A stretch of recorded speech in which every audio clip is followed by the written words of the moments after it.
Hey guys, welcome back to the channel. Rico here from FindingUFO. Today we have a real short clip of this fast moving UFO caught by a drone over Brazil. So guys, let's take a quick look at the footage and we'll talk about it afterwards.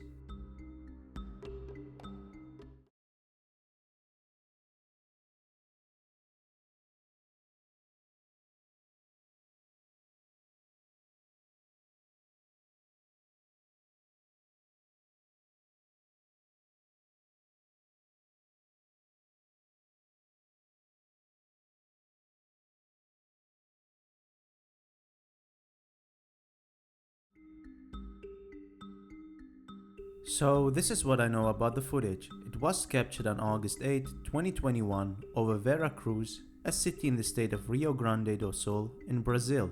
I have to say that the skies of Brazil seems to be really active of unidentified flying objects lately.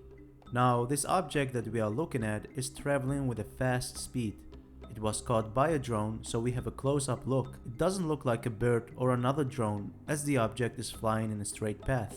I have slowed down the footage, zoomed in, and placed different filters to have a better view of it. Now, is this one of those fast walkers that the North American Air Defense Command uses as a code word to classify unidentified flying objects approaching Earth from outer space and entering our atmosphere? What do you guys think? What do you make out from this footage? Could this maybe be a golf ball, as they can go really high and fast? Share your thoughts down below in the comments. After all guys, these videos are down to you to decide. And if you enjoyed today's video, make sure to give it a like, subscribe to the channel if you haven't done so already, enable the bell and press on all to be notified when I upload. And until next time, stay safe guys, and thank you for watching.